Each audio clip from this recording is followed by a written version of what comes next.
ছেলের লাশের পাশে বসে তার মা লাশকে একটা প্রশ্ন করলো।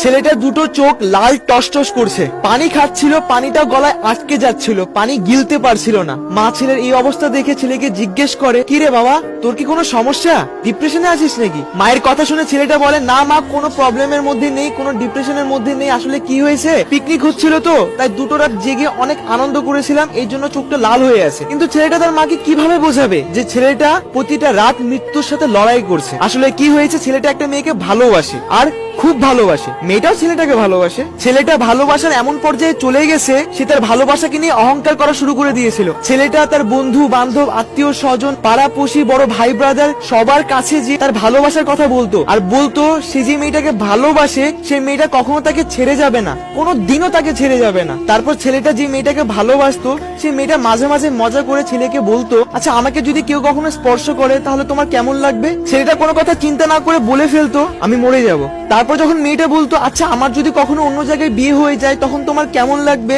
তখন ছেলেটা বলতো, যে রাত্রে তোমার শরীর থেকে লাল শাড়ি খোলা হবে, সেই রাত্রে আমাকে সাদা কাফন পরানো হবে। ছেলেটার মুখ থেকে এসব কথা শুনলেই তার প্রেমিকা তাকে ঠাস করে একটা থাপ্পড় দিত, আর বলতো, এইসব কথা যদি তুই কোনোদিন বলিস না, তাহলে কিন্তু তোর একদিন কি আমার একদিন, পাগল একটা, দ্বিতীয়বার যেন তোর মুখে এইসব আবল তাবল কথা আর না শুনি। তখন ছেলেটা বলতো, আচ্ছা শুনবা না, আর কখনো এরকম কিছু করবো না, শুধু তুমি আমাকে ছেড়ে যেও না। মেয়েটা ছেলেটাকে বলতো, তুমি পাগল একটা। তারপর যখন তাদের প্রেমের সম্পর্ক 3 বছর পার হয়ে যায়, হঠাৎ করে মেয়েটার পরিবার মেয়েটার জন্য পাত্র খুঁজতে শুরু করে, মেয়েটার বিয়ে দেওয়ার জন্য। আর এইসব কথা শোনার পর ছেলেটা ছটফট করা শুরু করে দিল। তারপর মেয়েটার পরিবার মেয়েটার জন্য পাত্র খোঁজা শুরু করে দেয়, আর ছেলেটা চাকরি খোঁজা শুরু করে দেয়। মেয়েটার পরিবার একটার পর একটা, একটার পর একটা, একটার পর একটা পাত্র খুঁজতে থাকে, আর ছেলেটা একটার পর একটা, একটার পর একটা, একটার পর একটা চাকরি খুঁজতে থাকে। এন্ড এট দ্য এন্ড মেয়েটার পরিবার মেয়েটার জন্য ভালো পাত্র পেয়ে যায়, কিন্তু ছেলেটা ভালো কাজ, ভালো চাকরি পায় না। তারপর যখন পছন্দ করা পাত্রর সাথে মেয়েটার বিয়ের সময় চলে আসে, তখন মেয়েটা ছেলেটার কাছে এসে বলে, দেখো টাকা ছাড়া তো জীবন চলা একদম অসম্ভব ব্যাপার, জীবন চলার জন্য একটু হলেও টাকা দরকার, তা না হলে কোনো কিছু সম্ভব না। তখন ছেলেটা বলে, প্লিজ তুমি একটু অপেক্ষা করো, আমি একটা না একটা ব্যবস্থা করেই ফেলবো, এভাবে আমাকে ছেড়ে যেও না প্লিজ। তখন মেয়েটা বলল, এভাবে আর কতদিন চলবে? দেখো সবার পরিবারে একটা ইচ্ছা থাকে, আর আমিও বড় হচ্ছি, এভাবে আর কতদিন চলবে?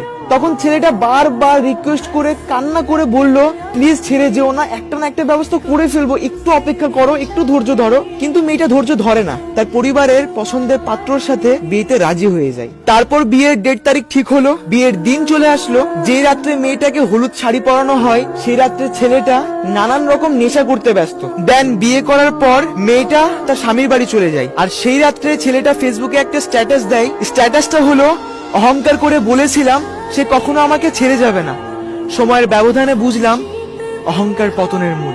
আর এইটাই ছিল ছেলেটার লাস্ট ফেসবুক স্ট্যাটাস, আর হয়তোবা লাস্ট মনের কথা। তারপর সেই রাত্রে মেয়েটার শরীর থেকে লাল শাড়ি খোলা হচ্ছিল, আর ছেলেটাকে সাদা কাফনে মোড়ানো হচ্ছিল।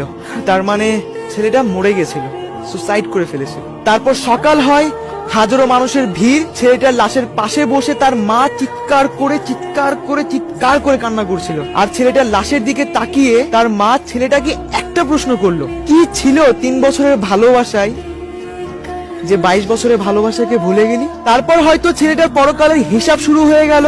তার মা কান্না করছিল, আর যার জন্য মারা গেল সে তার হাজবেন্ডের জন্য হানিমুনে চলে গেল। বাহ, কি বাত হ্যায়। যারা শুনছো তাদের সবাইকে বলছি, এগুলোকে ভালোবাসা না, এগুলোকে জিদ বলা হয়। So guys, if you like this video